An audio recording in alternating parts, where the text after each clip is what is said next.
every day. We need action right away. More are dying every day. We need action right away. My sign says Baker Stop the Dying, and behind I have a picture of my best friend, Stephania, who died in 2012 from an overdose.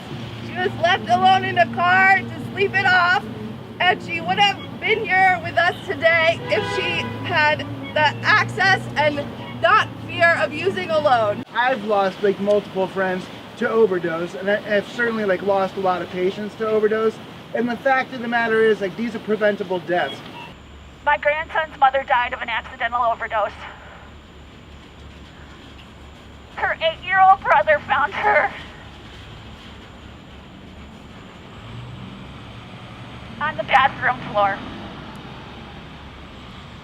To this day, I still have a very hard time reconciling that my grandson not only has lost his mother, but then in September of 2016, when I went to go see her, I looked down to see her auntie buried right next to her. She died from complications associated with using IV drugs. Had her aunt had the opportunity to go into a safe consumption space and to have a medical professional help her, she might be standing right next to me right now fighting for Ashley and Jason. In fact, I know she would be. And overdose deaths are just the tip of the iceberg.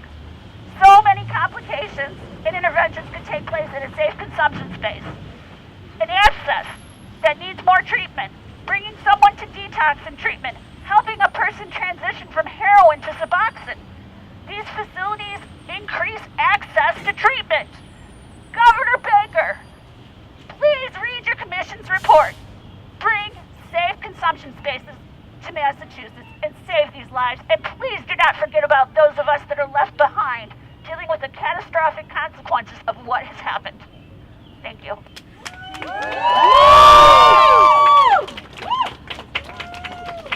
And dozens of other patients of mine over the last decade, they died in their bedrooms.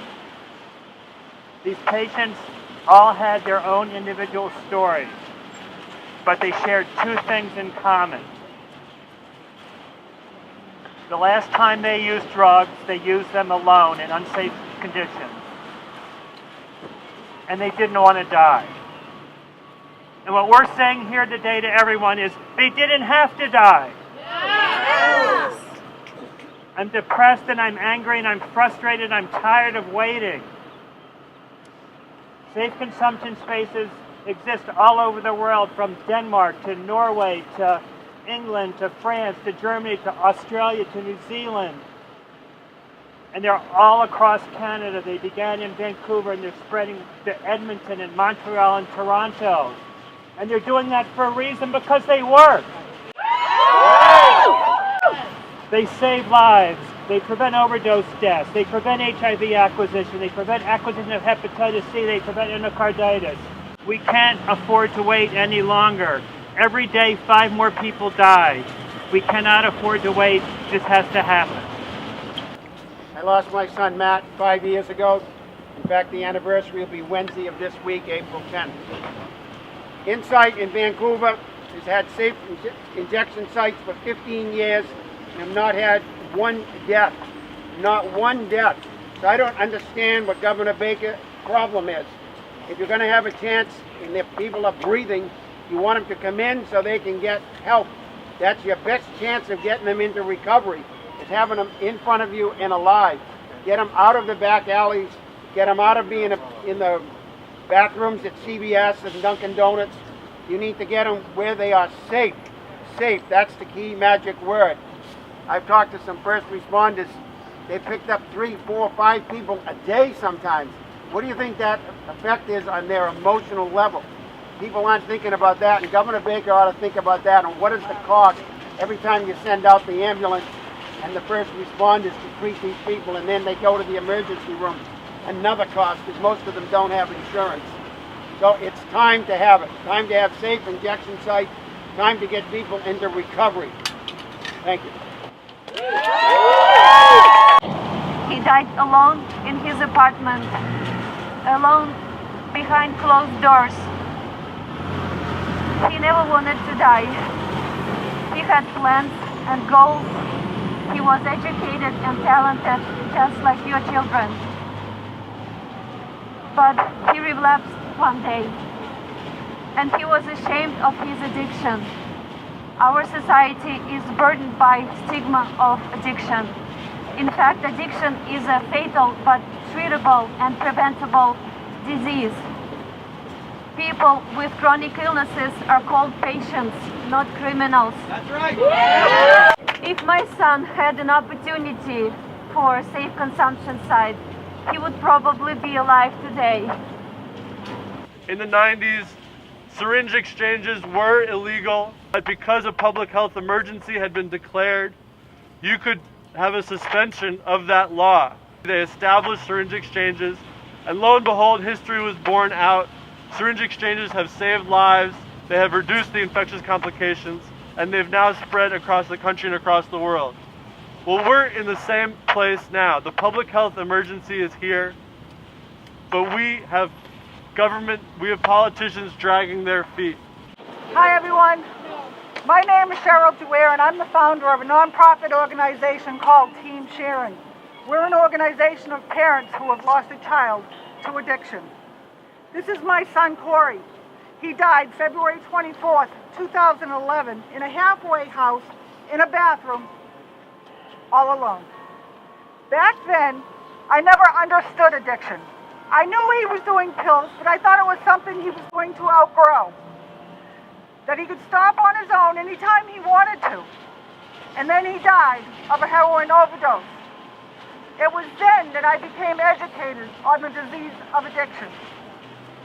2 years ago, I met Dr. Mark Eisenberg and Katrina at a meeting with other grieving parents on safe injection sites. Having lost our children, we were on the fence because we did not understand. But they educated us, and here we are now in support. I could speak all day long as to why we need these sites, not only in Massachusetts, but across this country, because I became educated. But today I am here representing those parents who have lost a child, and we just wonder, if these facilities were available when our child was alive, would they still be alive today? There are those who argue, why give Narcan? They're going to keep on using anyway. You ask a mom whose child survived because of Narcan, would she choose to have it administered again and again if it gave her one more day with her child? Yeah. One more day that child might go into treatment, and this time it works. You better believe she would. If you've ever been to a funeral and watched a mother bury her child, you'd understand why she would say yes. If a mother had the opportunity to have her child safely inject in a sterile environment with professionals who treat them with dignity in hopes that this is the time that they choose treatment versus finding her child dead in a bedroom or a bathroom alone, would she grab that opportunity? You better believe she would. Yeah. I'm going to ask for a moment of silence in remembrance of the 200 lives we lose every day to the disease of addiction.